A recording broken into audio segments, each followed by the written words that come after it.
So ఈ 3 కొత్త నేర చట్టాలు ఇప్పుడున్న ఐపీసీ వీటిని రిప్లేస్ చేస్తూ 46 మంది యొక్క పార్టీల యొక్క ఎంపీలని సస్పెండ్ చేసి ఎలాంటి చర్చ లేకుండా ఆగమేఘాల మీద సో 9 మెజారిటీ అదే ఒక అమాయకులని ప్రశ్నించే వారిని ప్రతిపక్ష పార్టీల వారిని అణిచివేసే విధంగా మిస్యూజ్ చేసే విధంగా ఇప్పుడు ఎట్లయితే సిబిఐని ఈడీని ఉపా చట్టాలని ఎట్లయితే దుర్వినియోగం చేస్తున్నారో ప్రతిపక్షాలు లేకుండా చేయడానికి ప్రశ్నించే వారిని లేకుండా చేయడానికి దుర్వినియోగం చేస్తున్నారు ఈ బ్రాహ్మణ జనతా పార్టీ నియంతృత్వ పార్టీ. సో అదే విధంగా ఈ 3 నేర చట్టాలలో కూడా అట్లాంటి వాటికి చర్చ లేకుండా ఈ యొక్క అబ్యూజ్ చేయడానికి ప్రజల్ని అందరినీ అణిచివేయడానికి ప్రజాస్వామ్యాన్ని ఖూనీ చేయడానికి ఈ వీళ్ళ దోపిడీ ప్రశ్నించిన వారి మీద కేసులు బనాయించడానికి జైళ్లలో బంధించడానికి ఈ యొక్క ఆగమేఘాల మీద చర్చ లేకుండా బిల్లు 3 కొత్త నేర చట్టాలు తెచ్చారు.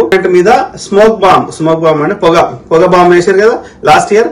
ఆ పొగ బాంబ్ వేసి అది దాని మీద చర్చ చేయాలి, వాళ్ళని శిక్షించాలి, ప్రధానమంత్రి మాట్లాడాలని ప్రతిపక్ష పార్టీలు ఆ పొగ బాంబు గురించి మాట్లాడితే సమాధానం చెప్పకుండా 146 మంది ప్రతిపక్ష పార్టీల యొక్క ఎంపీల నుంచి సస్పెండ్ చేసి ఆ టైంలో ఈ నల్ల చట్టాలు తెచ్చారు. బీజేపీ వాడు ఏ చట్టం తెచ్చినా అదే పరిస్థితి. రైతు నల్ల చట్టాలు అదే, ఏది చర్చ ఉండదు. కానీ ప్రజాస్వామ్యం అంటారా? సో కాబట్టి ఈ అడ్డదారు తెచ్చిన నల్ల చట్టాల వల్ల ఎలాంటి పరిణామాలు మనకి ఏమయ్యే అవకాశం ఉంది ఈ జూలై 1 తర్వాత అనేది మనం చర్చిద్దాం.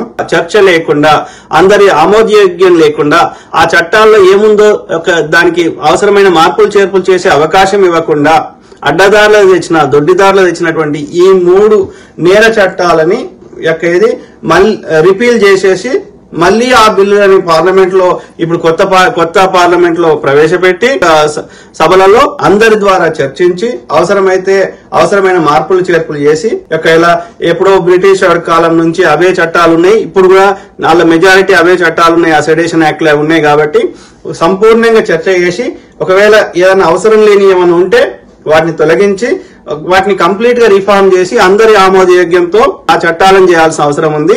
ఇది మంచి అవకాశం కాబట్టి ఇప్పుడు ఆ లాస్ట్ ఇయర్ పాస్ చేసిన రిపీల్ చేసి మళ్లీ రీఇంట్రడ్యూస్ చేసి అందరి ఆమోదయోగ్యంతో కొత్త చట్టాలు చేయాలి యొక్క సారాంశం. ఆ క్రమంలో మనీష్ తివారీ గారు న్యాయవాది, అదేవిధంగా మా పార్లమెంట్ సభ్యుడు మాజీ. సో ఆయన ఒక ఆర్టికల్ రాశాడు నేషనల్ పేపర్ లో. న్యాయవాది, ప్రొఫెసర్, హ్యూమన్ రైట్స్ యాక్టివిస్ట్ అయినటువంటి Murali Karnam, human rights professor, NALSAR యూనివర్సిటీలో ప్రొఫెసర్ గా పనిచేస్తాడు. ఏ రోజులో ఆర్టికల్ వచ్చేది. సో ఆయన కూడా చెప్తుంది ఈ కొత్త నేర చట్టాల వల్ల జరిగే లాభం ఏంది నష్టం ఏంది అనేది వీళ్ళిద్దరు న్యాయవాదులు చెప్పడం జరిగింది. సో అంటే న్యాయశాస్త్రం గురించి అవగాహన ఉన్న వాళ్ళు కాబట్టి అందులో ఏముందో మనం తెలుసుకునే ప్రయత్నం చేద్దాం. ఓకే, సో ఆ క్రమంలో ఈ 3 కాంట్రవర్షియల్ క్రిమినల్ లాస్ జూలై 1 నుంచి అమలు కాబోతున్నాయి. ఈ 3 చట్టాలని 146 మంది పార్లమెంట్ సభ్యులని సస్పెండ్ చేసి అడ్డదారిలో పాస్ చేయడం జరిగింది బీజేపీ, ఈ బ్రాహ్మణ జనతా పార్టీ నియంతృత్వ పార్టీ. కాబట్టి వీటిని రిపీల్ చేసి ఆ పాత బిల్లును మళ్లీ ఇంట్రడ్యూస్ చేసి మళ్లీ విస్తృతంగా చర్చించి అందరి అభిప్రాయాలను పరిగణలోకి తీసుకొని మెజారిటీ సభ్యుల ఆమోదయోగ్యంతో కొత్త చట్టాలను రూపొందించాలి. పాత ఈ పనికి రానిటువంటి పాత సెక్షన్స్ ఉంటే వాటిని పూర్తిగా తొలగించాలి. ఎప్పుడు పాస్ అయింది? ఆగస్టు 11, 2023. లాస్ట్ ఇయర్ ఆగస్టు 11, 2023లో ఈ యొక్క పేరేంది? These bills were introduced without giving any opportunity for opposition parties to express their concerns. ఏమేం చట్టాలు? వాటి పేర్లు: Bharatiya Nyaya Sanhita bill, Bharatiya Nagarik Suraksha Sanhita bill, Bharatiya Sakshya bill. Opposition parties were raising concerns over attack on out of 511 provisions ఉంటే IPC section లో 24 sections ని తొలగించారు, 23 sections కొత్తగా add చేశారు, మిగతా అన్ని యాజ్ ఇట్ ఈజ్ ఉంచారు. ఓకే, ఎవిడెన్స్ యాక్ట్ ని ఆధారాలు కనిపెట్టేది, ఇన్వెస్టిగేషన్ లో భాగంగా ఆధారాలు కనిపెట్టే చట్టం ఉంది కదా, దాన్ని ఇప్పుడు ఏమని మార్చారు? భారతీయ సాక్ష్య బిల్ అని మార్చారు. అందులో 170 సెక్షన్స్ ఉన్నాయి, అవి యాజ్ ఇట్ ఈజ్ అట్లనే ఉంచారు. తర్వాత సిఆర్పిసిని ఏం చేశారు? ఇప్పుడు భారతీయ నాగరిక సురక్ష సంహిత బిల్ అని మార్చారు. సో ఈ సిఆర్పిసి దాంట్లో 95% సిఆర్పిసిలో ఉన్నాయని ఈ యొక్క భారతీయ నాగరిక సురక్ష సంహిత బిల్లో యాజ్ ఇట్ ఈజ్ పెట్టడం జరిగింది. అంటే పాత ఏమైనా పనికిరానటువంటి చట్టాలను రిఫార్మ్ చేయాల్సిన చట్టాలను చేయలేదు. తర్వాత ఏదో బిఎన్ఎస్ఎస్ అని భారతీయ నాగరిక సురక్ష సంహిత బిల్లో సెక్షన్ 173 ఆఫ్ 3 ఏముంటుంది, marginal sections who might not be able FIRs registered. అంటే ఎవరైనా ఎఫ్ఐఆర్స్ రిజిస్టర్ చేయకపోతే అది కేసుగా పరిగణించరు. కానీ చాలా మందికి రూరల్ గ్రామీణ ప్రాంతాల్లో ఉన్న వారికి వీళ్ళందరికీ కూడా ఎఫ్ఐఆర్స్ ఫైల్ చేయడము వాటి గురించి అవగాహన లేదు. కాబట్టి దాన్ని పాతది ఎట్లుందో అట్లనే ఉంచాల్సిన అవసరం ఉందేమో. అందుకే ఏమంటున్నా అంటే మనం చర్చించాల్సిన అవసరం ఉంది అని చెప్తున్నారు. తర్వాత సెక్షన్ 187(3) ఆఫ్ బిఎన్ఎస్ఎస్ అంటే Bharatiya Nagarik Suraksha Sanhita bill. Custody for up to 15 days at any point. మొదటి ఏమంటారు 60 రోజుల నుంచి 90 రోజుల మధ్యలో 15 రోజులు కస్టడీ పెంచుకోవచ్చు అని ఉంది. అంటే దానివల్ల ఏమైతుంది, వాడు యొక్క నేరం నిరూపించక ముందే ఎన్ని రోజులైనా కస్టడీ పొడిగించుకునే అవకాశం ఉంది. అంటే అమాయకులను కూడా శిక్షించే అవకాశం ఉంది. అది తప్పది. ఈవెన్ ఉపా చట్టాల్లో కూడా నువ్వు నేరం నిరూపించినాక జడ్జి తీర్పిచ్చి శిక్షిస్తే అది ఓకే. అంతేగాని వాడు నేరం నిరూపించక ముందు వాడికి జస్ట్ ఆరోపించిండని ఎవడో ఏదో వాంగ్మూలం ఇచ్చిండని దాని ఆధారంగా ఇన్వెస్టిగేషన్ లో భాగంగా 10 ఏళ్ళు జైల్లో పెడతా అంటే 10 ఏళ్ళు ఇన్వెస్టిగేషన్ చేస్తారు ఎవరైనా. సో కాబట్టి అట్లనే section 43 of 3 of BNSS brings back మళ్ళా హ్యాండ్ కఫ్స్ వేయడం. హ్యాండ్ కఫ్స్ దేనికి వేయాలి దేనికి వేయద్దు అనేది కాకుండా ఇక ప్రతిదాన్ని ఆరోపించిన ప్రతి ఒక్కరికి హ్యాండ్ కఫ్స్ వేయడం అనేది అది వాళ్ళ యొక్క పరువు ప్రతిష్టకు భంగం కలిగే విధంగా ఉంది. కాబట్టి ఈ హ్యాండ్ కఫ్ వేసే కల్చర్ ని ఇది కావడం కరెక్ట్ కాదు అనేది అది కొన్ని వాటికి తప్ప. కాబట్టి దీన్ని కూడా పరిగణన. తర్వాత సెక్షన్ 152 ఆఫ్ బిఎన్ఎస్ అంటే భారతీయ న్యాయ సంహిత బిల్. దాంట్లో సెడిషన్ యాక్ట్ అది ఎప్పటి నుంచో ఉన్నది. సో అందులో 4 రకాలైనటువంటి యాక్టివిటీస్ ని నేరాలుగా పరిగణిస్తారు. ఇది subversive, secession, separatist activities, endangering the sovereignty, unity and integrity of India and armed rebellion. ఇది యొక్క ఈ ఏమంటారు సెక్షన్ 152 ఆఫ్ బిఎన్ఎస్ లో సెడిషన్ యాక్ట్ కింద 4 రకాల నేరాలని అది నేరం కింద పరిగణిస్తారు. ఆ సెక్షన్ కింద subversive, secession, separatist activities, endangering the sovereignty, unity and integrity of India. అంటే భారతదేశ సార్వభౌమాధికారాన్ని ధిక్కరించే విధంగా ఉంటే అన్నాడు. ఆర్మ్డ్ రెబెలియన్ అన్నాడు. కానీ ఆ టర్మ్స్ కి ఆ పదాలకి కరెక్ట్ డెఫినేషన్ అనేది ఈ చట్టంలో నిర్ణయించలేదు. అంటే దాని అర్థం ఏంది, ఆ వేగ్గా ఉంటే ఆ చట్టం రిలేటెడ్ ఉన్నా లేకున్నా ఆ చట్టం పేరు చెప్పి లోపలేస్తాము అంటే దాని అమాయకులని ప్రతిపక్ష పార్టీల వాళ్ళని ప్రశ్నించే వారిని వినియోగం చేసే అవకాశం ఉంది ఈ చట్టం అనేది అది కరెక్ట్ కాదు అనేది చెప్తున్నాడు న్యాయవాది. అటనే 113 సెక్షన్ ఆఫ్ బిఎన్ఎస్ ఏమంటుంది, incorporates terrorism which was already defined under unlawful activities prevention act UAPA. ఉపా చట్టం ఏదైతే ఉందో యూఏపీఏ కింద టెర్రరిజం రిలేటెడ్ వాటిని ఆల్రెడీ మనం ఇన్వెస్టిగేషన్ గానీ వాటి మీద కేసులు చేసినప్పుడు మళ్ళా ఈ దీంట్లో డబుల్ ఎందుకు ఉంది, మళ్ళా టెర్రరిజం రిలేటెడ్ డబుల్ ఎందుకుంది, డూప్లికేట్ ఎందుకు, ఆల్రెడీ ఉపాలో చేస్తుంది కదా టెర్రరిజం రిలేటెడ్. కాబట్టి అది అవసరం లేదు ఆ సెక్షన్ అనేది ఈ సారాంశం. అదేవిధంగా 3 more capital punishments and 6 life sentences were added even though the Law Commission and Supreme Court to abolish or use it as a rarest of rare cases.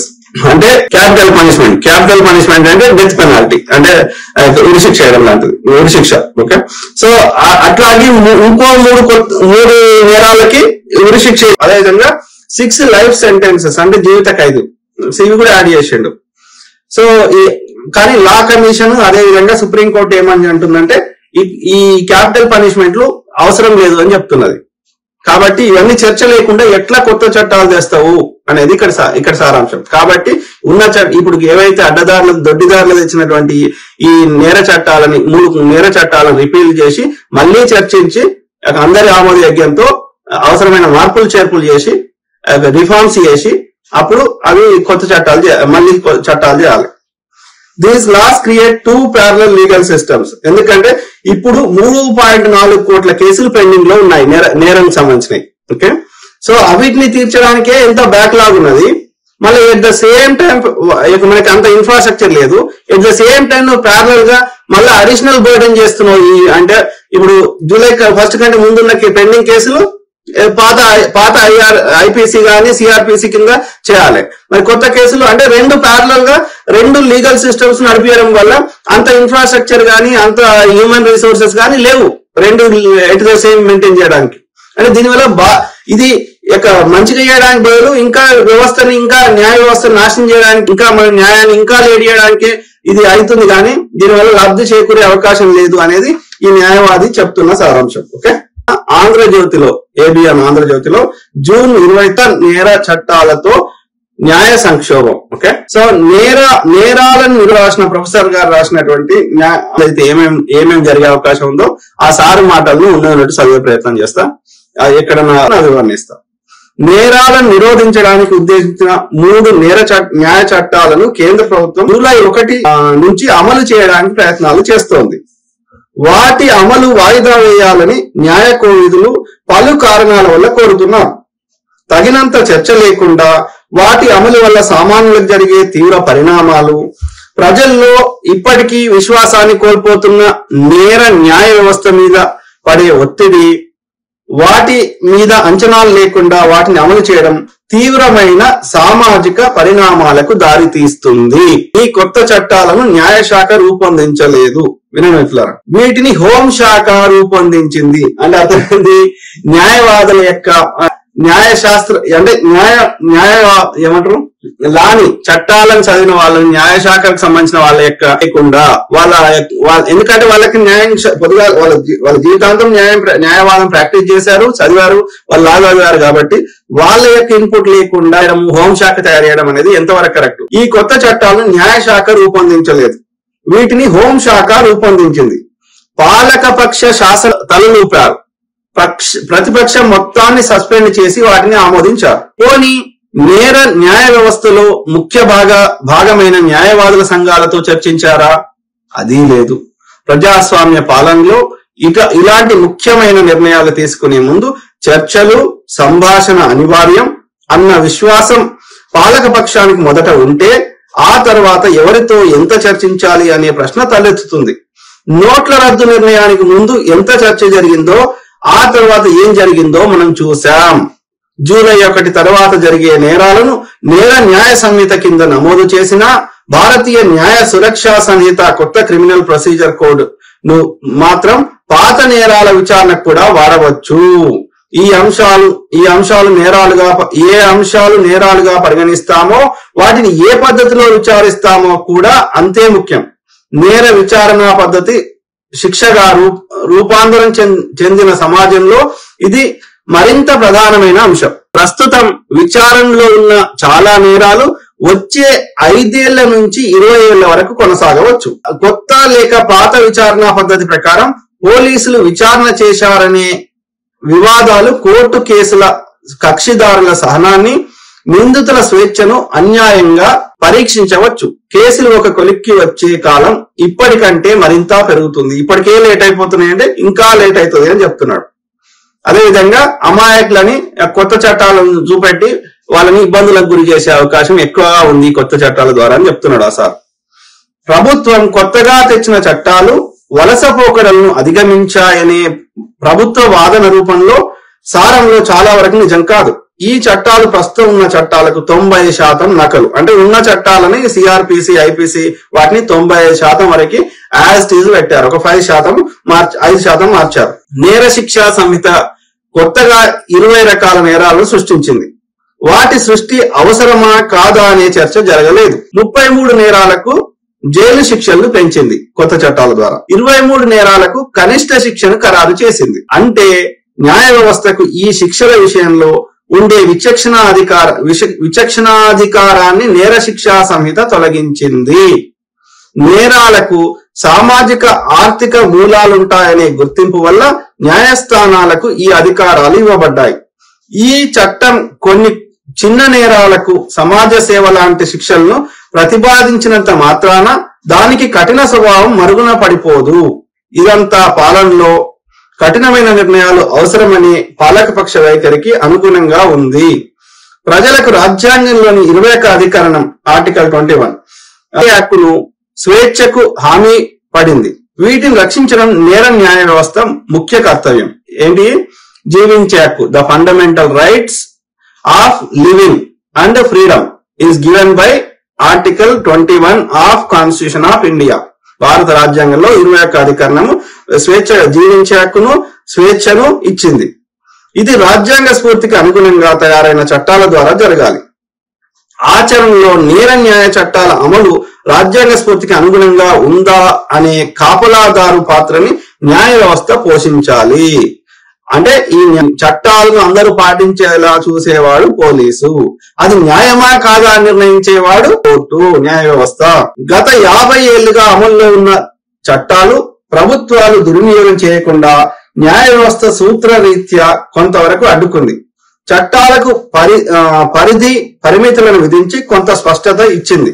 కానీ ఈ కొత్త చట్టాలు ఉద్దేశ్యపూర్వకంగా అస్పష్టంగా రూపొందించబడ్డాయనేది ముఖ్యమైన ఆరోపణ. అంటే కావాలని ప్రాపర్ గా డిఫైన్ చేయలేదు, వేగ్ గా రాసిరు. అంటే అర్థమైంది, ఎవరినైనా ఈ కేసుల కింద బనాయించి ప్రశ్నించే వారిని, ప్రతిపక్షాల వారిని లోపల వారేయచ్చు అనేది అంటే వీటిని మిస్యూజ్ చేసే అవకాశం ఉంది అనేది మనకు అర్థమవుతుంది కదా.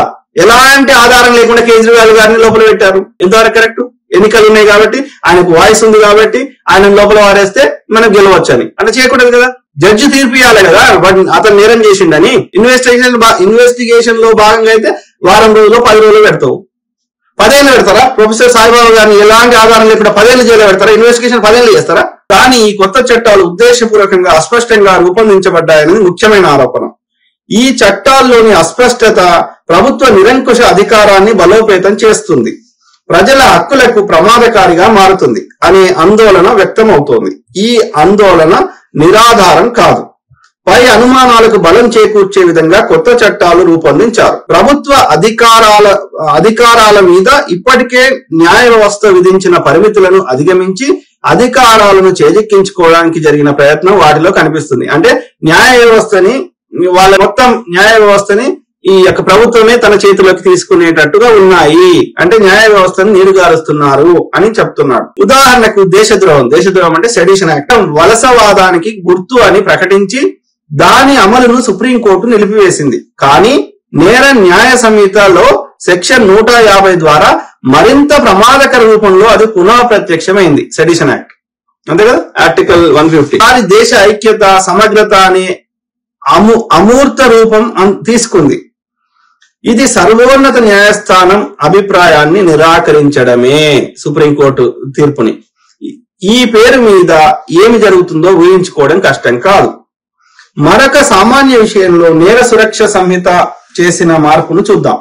ఒక బాధితురాలి నుంచి ఫిర్యాదు రాగానే మొదటి ప్రాథమిక నివేదిక తక్షణమే నమోదు చేయాలని లలిత కుమారి వర్సెస్ ఉత్తరప్రదేశ్ అనే తీర్పులో సుప్రీంకోర్టు నిర్దేశించింది. అంటే ఎఫ్ఐఆర్ ఫైల్ చేయాలని నిర్దేశించింది. ఏ కేసులో? లలిత కుమారి వర్సెస్ ఉత్తరప్రదేశ్ గవర్నమెంట్. జరిగిన సంఘటనకు సంబంధించిన వాస్తవాలు కల్తీ లేకుండా, అతిశయోక్తులు లేకుండా నమోదు చేయాలంటే ఎఫ్ఐఆర్ వెంటనే నమోదు కావాలనేది ఆ తీర్పు సారాంశం. వ్యాపార సంబంధమైన కొన్ని నేరాల విషయంలో మాత్రం ప్రాథమిక పరిశోధన, విచారణ కాదు, తర్వాత మాత్రమే ఎఫ్ఐఆర్ నమోదు చేయాలని నిర్దేశించింది. ఈ తీర్పును పోలీసులు అన్ని రకాల కేసుల్లో దుర్వినియోగం చేస్తున్నారనేది వాస్తవం. అరుదుగా తప్ప పోలీస్ స్టేషన్లలో రోజుల తరబడి పంచాయతీలు చేసి ఉత్తర దక్షిణాల మీద ఆధారపడి ఎఫ్ఐఆర్ నమోదు చేయడం సగటు పౌరుడికి అనుభవము. ఈ కొత్త చట్టం ఈ దుర్వినియోగానికి చట్టబద్ధత కల్పించింది. 7 ఏళ్ల వరకు శిక్ష పడే నేరాలలో ప్రిలిమినరీ ఎంక్వైరీ తర్వాతే కేసులు నమోదు చేయాలని ఇది నిర్దేశిస్తుంది. వింటురా? 7 ఏళ్ళు జైలు శిక్ష పడే అవకాశం ఉన్నటువంటి, అంటే కొంచెం పెద్ద నేరాల్లో ఇది ప్రిలిమినరీ ఎంక్వైరీ తర్వాతనే ఎఫ్ఐఆర్ చేయాలి, కేసులు నమోదు చేయాలని ఇది నిర్దేశిస్తుంది. ఇది పోలీసులు అధికారాన్ని దుర్వినియోగం చేయడానికి అవకాశం కల్పించడం. అంటే దాని అర్థమైంది, ఆ ఎంక్వైరీలో భాగంగా ఆధారాలు తారుమారు చేసే అవకాశం ఉంటుంది. అలా కాకుండా ఫస్ట్ ఎఫ్ఐఆర్ రిజిస్టర్ చేసినాక ఎంక్వైరీ చేసుకుంటే అప్పుడు అది కరెక్ట్ ఉంటుంది. అంటే ప్రాథమిక ఆధారాలు తారుమారు కావు. అలా కాకుండా ఆ పోలీసులు ఎంక్వైరీలో భాగంగా ఆధారాలను తారుమారు చేసినాక అప్పుడు ఎఫ్ఐఆర్ చేస్తే ఏమొస్తుంది? సో దుర్వినియోగం చేయడానికి అవకాశం కల్పించడం, అరెస్ట్ చేసే అధికారం, అరెస్ట్ చేయడానికి కారణాలు ఉండడం, వేరు అనే స్పృహ లేని ప్రస్తుత పోలీసు వ్యవస్థలో అనుమానం మీద ఎవరినైనా అరెస్ట్ చేసే అధికారం ఈ చట్టాలు ఇచ్చాయనేది ఆందోళన వ్యక్తం చేశారు సుప్రీంకోర్టు న్యాయవాది ముకుల్ రస్తోగి. వింటున్నారా? పోలీసులకి ఎవరినైనా అనుమానం పేరుతో ఆరోపణ పేరుతో ఎవరినైనా తీసుకొని లోపలేసే అధికారాన్ని ఇచ్చారు ఈ చట్టాలు. అది కరెక్ట్ కాదు. దీన్ని దుర్వినియోగం చేసే అవకాశాలు ఎక్కువగా ఉన్నాయి. ప్రశ్నించే వారిని ప్రతిపక్ష వాళ్ళని పార్టీల వాళ్ళని. ఉపా కేసులు మీద ఇప్పటి వరకు ఎంతటి హక్కుల అణిచివేత జరిగిందో అందరికీ తెలుసు. ఉపా చట్టం కింద అన్లాఫుల్ యాక్టివిటీస్ కింద చేస్తే, టెర్రరిజం కింద చేస్తే అది విచారణ లేదు, ఏం లేదు, తీసుకొని లోపలేస్తారు. ఇప్పుడు అరుంధతి రాయ్ గారి మీద పెట్టిండ్రు, ప్రొఫెసర్ సాయిబాబా గారి మీద పెట్టిండ్రు, వరవరరావు గారి మీద పెట్టిండ్రు. ఆధారం ఉండి జడ్జి తీర్పు ఇచ్చి అది కన్విక్ట్ అయితే కదా. 10 ఏళ్ళు అవుతుంది విచారణకు రావు, 10 ఏళ్ళు విచారణ చేస్తారు. విచారణ చేసిన రోజు లోపల పెడతామంటారు. ఇదేం చట్టం అసలు? మరి 10 ఏళ్ల తర్వాత ఎలాంటి ఆధారం దొరకలేదని వాడే వదిలేసాడు. అంటే 10 ఏళ్ళు అనవసరంగా శిక్షించినావు కదా అమాయకులని. కాబట్టి ఎవరి మీద అయినా ఎవరైనా ఏమైనా ఆరోపణలు చేసుకోరు. కాబట్టి దీన్ని దుర్వినియోగం చేస్తారు. కాబట్టి ఆ ఉన్న చట్టాలనే మార్పులు చేయాలి. జడ్జి తీర్పు ఇచ్చినాకనే శిక్ష, నేరం నిరూపించబడినకనే శిక్ష. లైఫ్ లాంగ్ చేయవు, 10 ఏళ్ళు చేయవు విచారణ. కనీసం ఉపా చట్టంలో ఉన్నతాధికారుల అనుమతి లేకుండా ఎవరి మీద కేసులు నమోదు చేయడానికి లేదు అనే రక్షణ ఉంది. కనీసం ఉపా చట్టంలో ఉన్నతాధికారుల అనుమతి లేకుండా ఎవరి మీద కేసులు నమోదు చేయడానికి అనుమతి లేదు అనే రక్షణ ఉంది. అంటే పై అధికారులు ఎవరన్నా చెప్పకుండా కింది అధికారులు మన ఇష్టం ఉన్నట్టు చేయడానికి లేదు ఏది ఉపా చట్టంలో. కనీసం ఇది కఠినమైన చట్టం కాబట్టి హోమ్ సెక్రటరీ లాంటి ఉన్నతాధికారులు వివేచన ఉపయోగించి అనుమతిస్తారు అని ప్రభుత్వం చట్టం చేసినప్పుడు ఇచ్చిన సమర్థన ఆచరణలో అదంతా నిజం కాదని చాలా కేసులు రుజువు చేశాయి ఉపా చట్టాలు. ఆచరణలో అది ఒక సాంకేతిక అనుమతిగా దిగజార్చి నిర్దోషిగా నిరూపితమైన ఒక నిందితుడిని ఇదే వాదనతో మరో 2 ఏళ్లు జైలుకు పంపింది మన సర్వోన్నత న్యాయస్థానం. వింటుగా?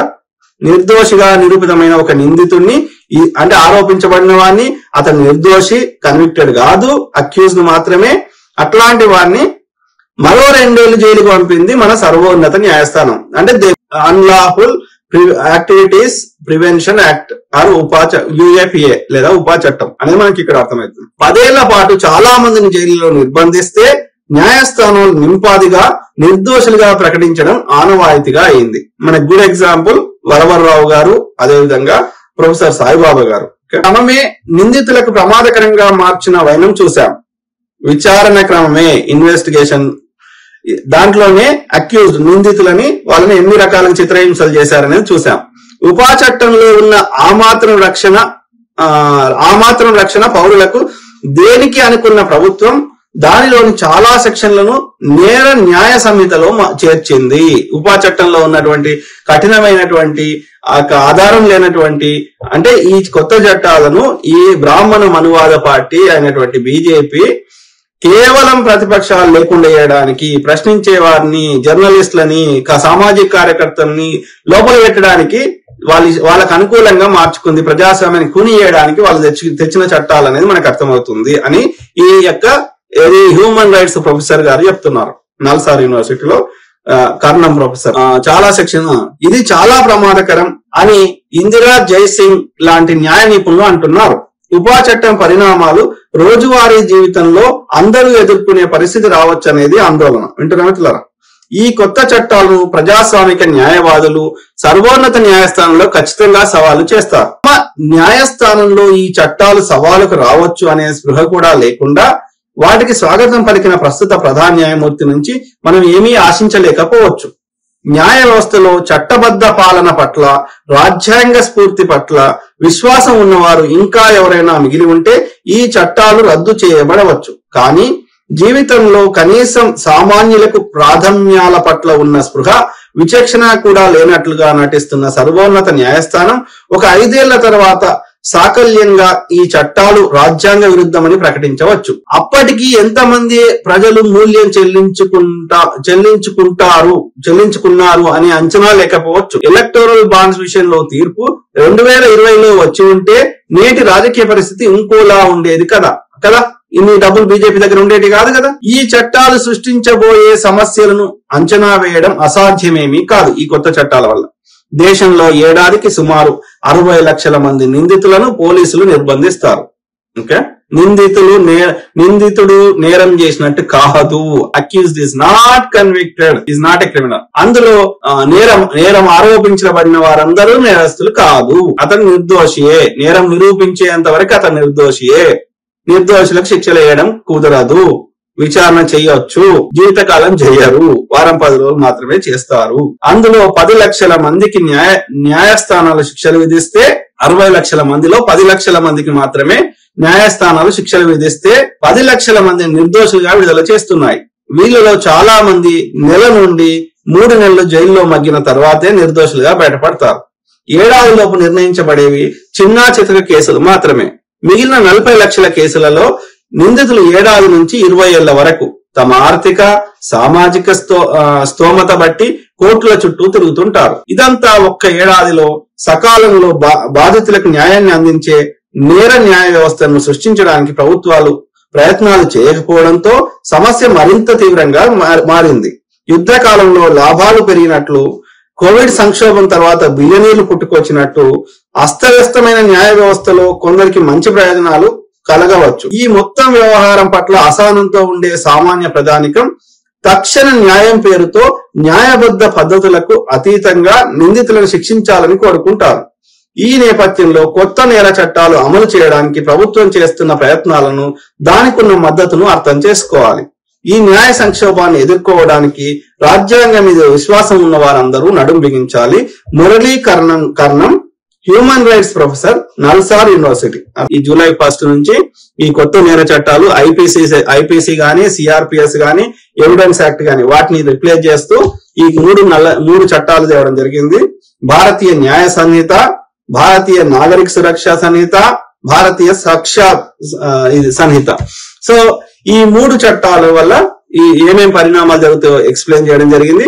కాబట్టి వాటిని రిపీల్ చేస్తూ, ఎందుకంటే చర్చించకుండా పార్లమెంట్ సభ్యులు సస్పెండ్ చేసి అడ్డదారులు తెచ్చినావు కాబట్టి రైతుల నల్ల చట్టాలు తెచ్చినట్టు వాటిని రిపీల్ చేసేసి, వాటిని తొలగించేసి మళ్ళీ ఈ బిల్లును రీఇంట్రడ్యూస్ చేసి కొత్త పార్లమెంట్ లో అందరి ద్వారా చర్చించి అవసరమైన సమగ్ర మార్పులు చేసి వీటిని అప్పుడు చట్టంగా వాటిని పనికిరాని పాత వాటిని తొలగించి, సెడిషన్ యాక్ట్ లాంటి, హ్యాండ్ కర్ఫ్స్ లాంటివి తొలగించి, ఇది క్యాపిటల్ పనిష్మెంట్ లాంటివి తొలగించి అందరి ఆమోదయోగ్యంతో కొత్త చట్టాలను చేయాలని.